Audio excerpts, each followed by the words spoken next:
Thank you for joining me for the MVPA Benchmark 1 Response to Data Instructional Next Steps for 5th grade Science. Some of the strengths for our MVPA 1 were that students performed best on our Life Science Ecosystems unit.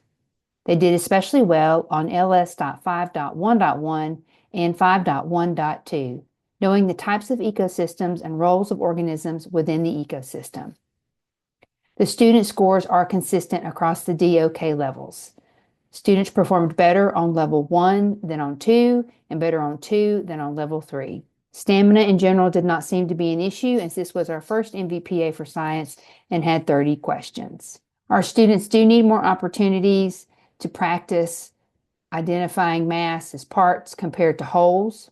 They need more experience with looking at graphs, charts, and tables, comparing scenarios where they need to determine if new substances were formed and what was their evidence. They need to analyze and interpret a variety of information from graphs, charts, text, and images in order to apply their knowledge to higher level questions. They need to focus on food chain and webs and an organism's impact on other organisms, and characteristics of the ecosystems and how we identify them based on average temperature and average precipitation. What you see here are our district item analysis. Question number 6 had 2 correct answers and was not included in the student predictive scores. Question number 19, as you can tell, was our lowest performing test item. It was a technology enhanced item with a drag and drop, where students had to drag 4 different experiments into columns that would identify as new substances were formed or no new substances were formed. If we take a look at our district item analysis in terms of DOK levels, 10% of the questions were 1s, 62% of the questions were 2s, and 28% of the questions were 3s. As you can see in the table, the number of questions within each DOK level for each individual objective. Question number 19, as I said, was the most missed question across the district. We have created a how to analyze charts, graphs, and tables like a scientist protocol. This can be utilized within your classroom while you're teaching, as well as when you are going back and doing some reteach. The first step is for students to look closely and identify, is this a chart, a graph, or a table? Reading the titles, checking the labels. Is there a legend? And if so, what does it mean? Next, they need to look for patterns, biggest to smallest, hottest to coldest. What is changing? And then, of course, comparing the data. In this case, experiment 1 compared to 2, 3, and 4. What was the action and what was the resulting observation? Question number 11 was the second most missed question for the physical science standard. In this case, again, students are having to look at a test set. We have 3 different experiments. So the looking at the tables, charts, and graphs protocol could be utilized for this question as well. Question number 22 is yet another table. In this instance, students are comparing what happened in activity 1 with no heat to what happened in activity 2 after the heat. If we use the SMART acronym, S, scan the question, M, mark what it's asking, A, add missing information, R, review for trends, and T, think through your answer, we could look at what this question is asking students to do. As far as the Physical Science 5.1 Matter and its Interactions unit goes, our 3 lowest performing questions were 19, 11, and 22. These 3 questions all dealt with new substances forming and what is the evidence that there is a new substance being formed. Test manipulation could also be a factor depending upon question number 19, as well as students realizing which test set or which experiment they need to be looking at within a test set.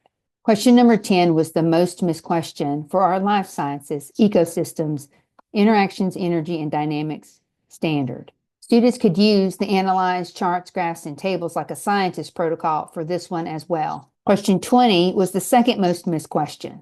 However, if students understood what the word terrestrial meant, they should have been able to have identified that B would have been the correct answer because A, C, and D all had aquatic ecosystems included in those answers.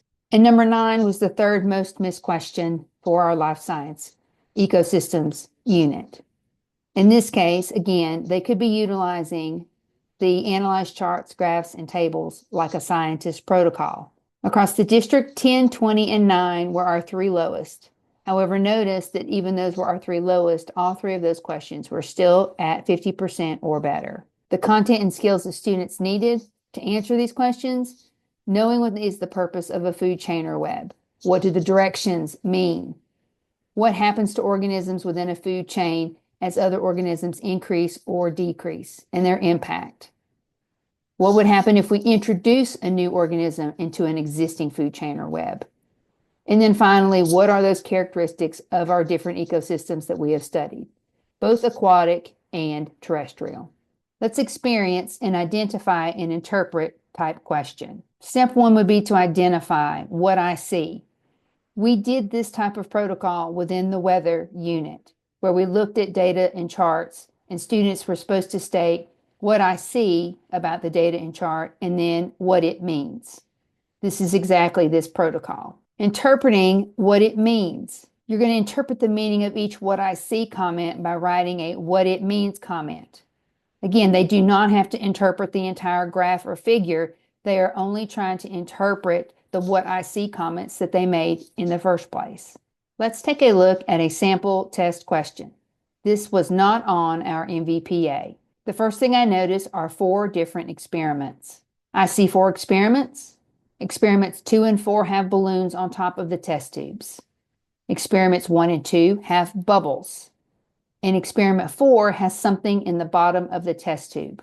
What do we see in the data table? I see the mass after mixing changes. I see that bubbles form in 1 and 2 and not 3 and 4.